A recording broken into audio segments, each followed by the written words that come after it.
నిన్నటిదాకా ఇలాంటి వాటికి వాడబడ్డాయి, కానీ ఇక నుంచి దేవుని కొరకే వాడబడడానికి నేను తీర్మానము చేసుకున్నాను అంటాడనమాట. అర్థమైందండి? ఇక నుంచి ఈ చేతులు దేవుని పని కొరకు, దేవుని సేవ కొరకు, దేవుని చిత్తము చేయుట కొరకే.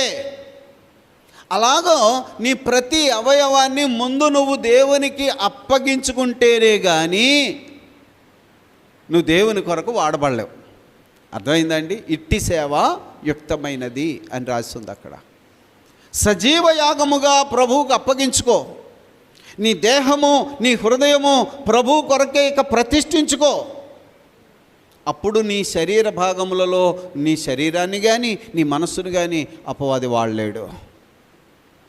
నేను నీ కొరకు వాడబడను, నీ మాట నేను విన్ను, నువ్వు నాకు శత్రువు అని తెలిసింది, నన్ను ప్రేమించే నా తండ్రి నుంచి